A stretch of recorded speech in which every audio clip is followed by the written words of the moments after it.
नमस्कार साथियों। आखिरकार जिसका इंतजार था वही हुआ और भर्ती अनाउंस हो गई। बहुत बड़ी और बम्पर भर्ती अनाउंस हुई है। ये वीडियो आप सभी भाइयों के लिए, सभी दोस्तों के लिए जो इंतजार कर रहे थे यूपी पुलिस में भर्ती निकलने का। तो इस वीडियो में मैं पूरी जानकारी आपको दूंगा, एक एक चीज बताऊंगा कहाँ से प्रिपरेशन करनी है, साथ ही साथ ये भी बताऊंगा तैयारी के लिए आप फॉर्म कब, कैसे और कहाँ भरें, सारी जानकारी। तो जल्दी से देखिए, आपको मैं छोटे से वीडियो में पूरी जानकारी कवर करने की कोशिश करूंगा। देखिए, सबसे इंपॉर्टेंट तो ये है कि इस वैकेंसी का इंतजार बहुत समय से था और फाइनली 9,500 से अधिक वैकेंसी आई हैं। इसका इश्तिहार न्यूज़पेपर में भी आया था, इसका जो एडवर्टीजमेंट था वो निकला था। ठीक है, पुलिस में 6,000 दरोगा समेत 7400 भर्तियां होंगी, तो ये बात हमें पहले से पता चल गई। अब सबसे खास बात क्या है, इसमें जो डिटेल रह जाए, आपको जो भी कमी लगे कि कहाँ से हमें जानकारी चाहिए, फॉर्म कहाँ अप्लाई करना है, तो सबसे पहले ये कंडीशन नोट कर लो कि ये लिंक है, इसको जाके गूगल पे टाइप करोगे uppbpb.gov.in, यहाँ से तुमको अप्लाई करना है।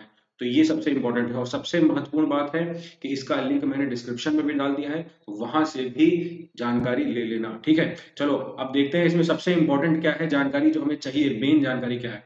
देखो भाई, दो सुन के भी अच्छा लग रहा है, देख के भी अच्छा लग रहा है। चलो, कम से कम 95-100 से ऊपर वैकेंसी हैं। ठीक है, वैकेंसी है किस किस के लिए? प्लाटून कमांडर के लिए, फायर सर्विस के लिए, सेकंड ऑफिसर ऑफिसर पोस्ट के लिए। ठीक है, 1 अप्रैल से इसको अप्लाई करने की चालू होगी तारीख। ठीक है, 1 अप्रैल से, याद रखना।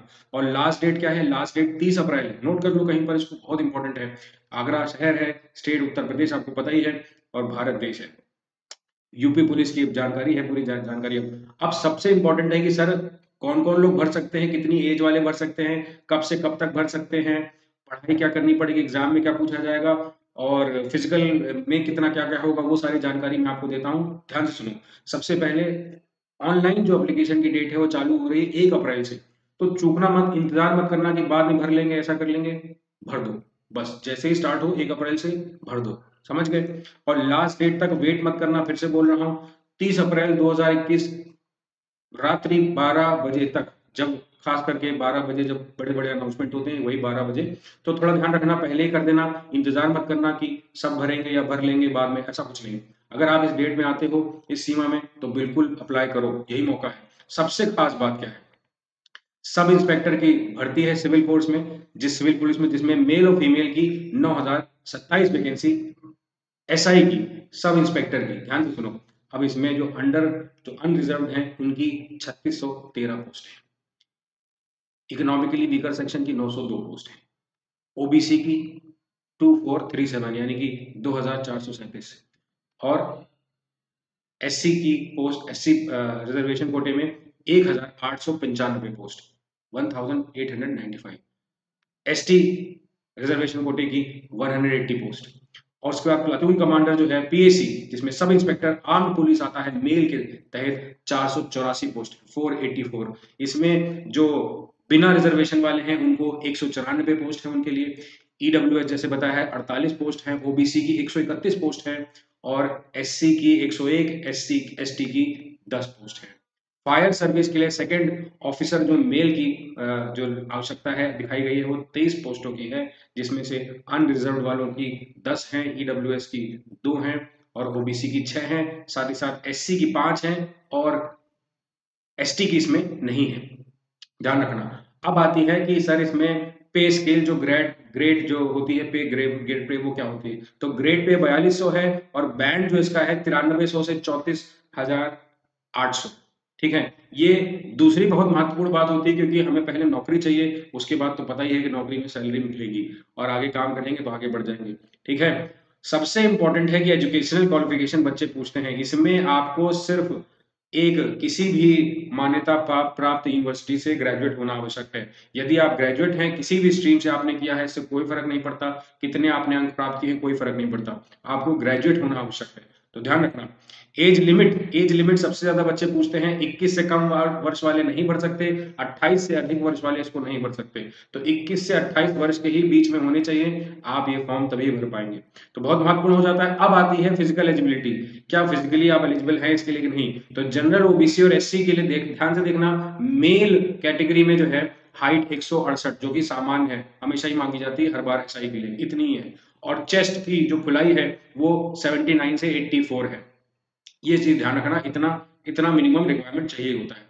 और जो दौड़ है वो 4.8 किलोमीटर रनिंग करनी है 28 मिनट में। फिर से बोल देता हूँ, 4.8 किलोमीटर आपको दौड़ लगानी होगी 28 मिनट में। ठीक है। एसटी के लिए आपको आपको पता है मेल के लिए जो है 160 वहां पर छूट मिल जाती है सीने की फुल हाइट के लिए। और ये हाइट का ही था, सीने की खुलाई का ये 79 से 84 है, और एसटी के लिए 77 से 82 है। ठीक है। और दौड़ उसमें भी बराबर है जो एसटी के लिए है, जो कि जनरल और ओबीसी एससी के लिए है। ठीक है। तो दौड़ में कोई फर्क नहीं रहता है। जनरल कैटेगरी का फीमेल में आता है, 152 सेंटीमीटर की हाइट होती है, ये भी सामान्य है। और चेस्ट वाला इसमें नहीं मेंशन करते हैं। इनकी दौड़ में थोड़ा कम हो जाता है, 2.4 किलोमीटर, मगर 16 मिनट में हो जाता है। इनको 16 मिनट के ही रखा जाता है दोनों केस में, एसटी वाले में, जनरल ओबीसी और एससी वाले में भी। ठीक है। बाकी एसटी में महिलाओं की जो हाइट है उसमें 147 सेंटीमीटर कर देते हैं। अब आता है आपके मन में प्रश्न कि सर सिलेक्शन का प्रोसीजर क्या होगा, कैसे तैयारी करेंगे, क्या क्या पढ़ना होगा। तो सबसे पहले बता देते हैं, सिलेक्शन प्रोसीजर इसका बहुत सिंपल रहेगा, मगर तैयारी आपको दम लगा के करनी होगी। इसमें दौड़ की तैयारी तो करनी ही होगी, साथ ही साथ आपको ऑनलाइन पेपर की तैयारी करनी होगी, क्योंकि ऑनलाइन इसका रिटर्न एग्जाम होगा, basis of online return exam. ध्यान रखना, ये बहुत इंपॉर्टेंट है। उसके बाद पीईटी फाइनल लिस्ट बनेगी, उसके बाद मेडिकल एग्जाम भी होगा। ठीक है। तो अगर आप सिगरेट वगैरह कहीं गलत आदतों में पड़ गए हैं तो उससे आप निजात पा लीजिए। ठीक है। आगे देख लीजिए, यहाँ पर सबसे इंपॉर्टेंट है कि ये ऑनलाइन मोड में एग्जाम होगा, इसलिए बहुत ध्यान रखना। 400 प्रश्न का ये पूरा हिसाब किताब सेट होगा, 400 प्रश्न का, तो भूलना मत। इसीलिए ये बारीक जानकारियां हैं सारी जो आपको इस छोटे से वीडियो में मैं प्रोवाइड कर रहा हूँ। अब नोट कर लो, आपके दिमाग में सबसे बड़ा डाउट यही रहता है कि sir subject general Hindi, GK जिसमें कॉन्स्टिट्यूशन मूल विधि के, उसके बाद न्यूमेरिकल यानी कि जिसमें मैथ के सवाल आएंगे, और मेंटल एप्टीट्यूड के लॉजिकल जो एग्जाम से प्रश्न होते हैं, यानी कि 100 नंबर के सारे ये विषय पूछे जाएंगे और 2 घंटे का आपको समय दिया जाएगा।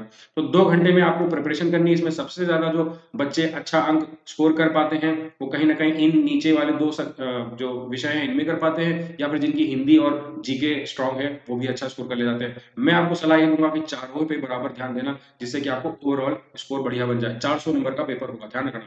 उसके बाद हर सब्जेक्ट में, प्रत्येक सब्जेक्ट में आपको 35% अंक लाने ही पड़ेंगे।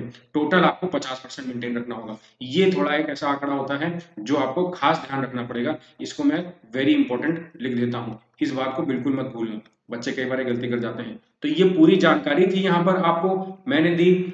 इसकी और डिटेल जाननी हो तो आप वेबसाइट पर विजिट कर सकते हैं, मैंने आपको बता दिया है।